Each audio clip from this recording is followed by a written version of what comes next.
Welcome back to the channel, guys. Up here in the shop again today. It's Saturday, trying to get some work done.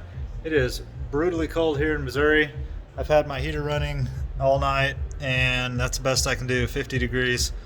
It's livable in here, but it's not very comfortable. All I have for a heater in this shop is this wall-mounted air conditioner heater combo unit.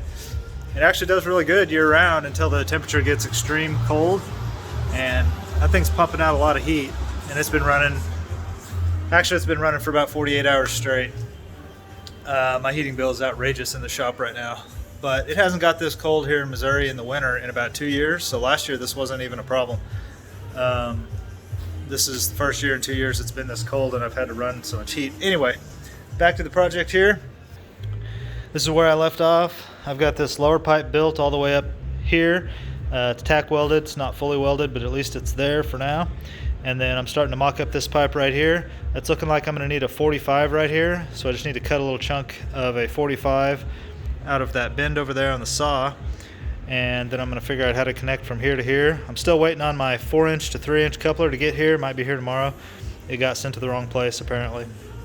So this is a 4-inch to 3-inch for my old setup, but I think I can use it today for mock-up.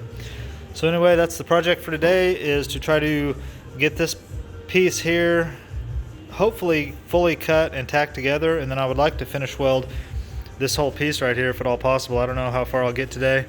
Depends on how I feel working up here in the cold. Having one of those days where I just don't really feel like working on the car. Yesterday was the same. I didn't work on it at all yesterday, but sometimes it goes that way, so best thing you can do is just get right back in it and make some progress. Starting to get excited about removing the turbo. That's coming up very soon. Yeah, haven't had this turbo out in quite a while. It's going to be a bit of a job to get it out of here. One job I've got to do before I can pull the turbo is I have to weld a tab somewhere on this downpipe to the chassis or to the engine so that this downpipe stays exactly where it is when I pull the turbo. I don't want the location of this pipe to move at all. It's perfect where it's at. So when I move the turbo, I want this thing to stay right where it's at. And when I put the new turbo in, I want to just connect to it without this moving at all. So that's a job I've got to do before I can pull this setup apart, but that's all for a different day. I won't get to that today most likely. But anyway, so this is what I'm working on over here. I've got my 90 that I cut out the other day. Now I'm just trying to determine on this pipe where 45 falls.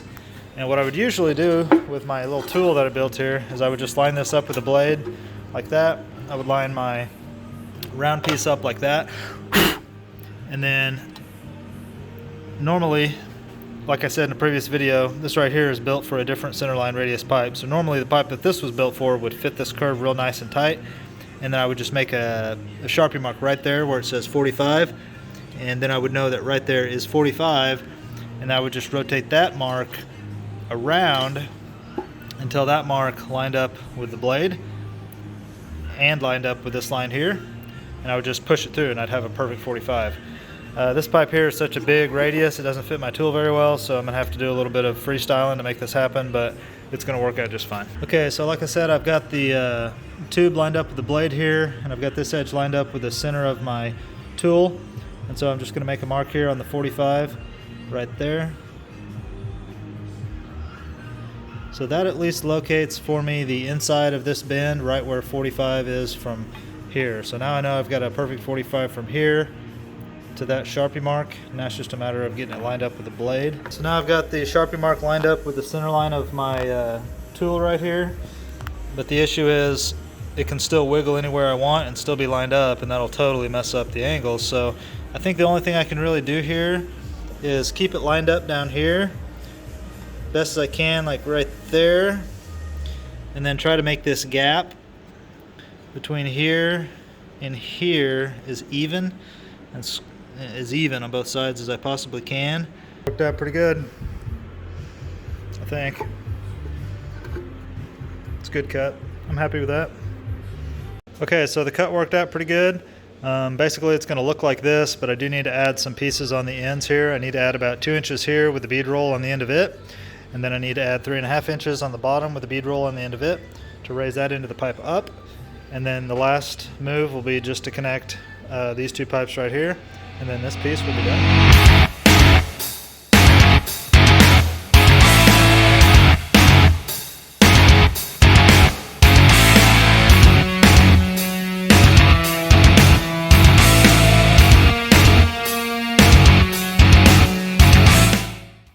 Okay, so I think that was the last tack for today. Everything came out really good. The only thing I might change is I might shorten this piece down here. I'd like to bring this bend down just a little bit. I think it's kind of running downhill, but I'll make that decision in the very end whenever I get this piece here finished. I still am waiting on this coupler, so I can't quite finish this, but the last thing to do here is just to add 2 inches onto this with the bead roll on it so that I could clamp right there. So other than that though, guys, this is looking good to me. Yeah, I'm real happy with this. Super beefy looking, 3.5 inch pipe, looks killer. Looks like a big old sewer pipe in there. Definitely going to flow all the horsepower, so I think this is a big win. This pipe is welding really good. I'm prepping it, I guess a little bit different than I normally would. I'm using this round file to deburr the pipe inside and outside, and then I'm using just a Scotch-Brite pad to go around the edge real good, and then I'm using enamel reducer on a paper towel as the final cleaning for the pipe, and then it's welding really pretty good. I've always struggled with aluminum.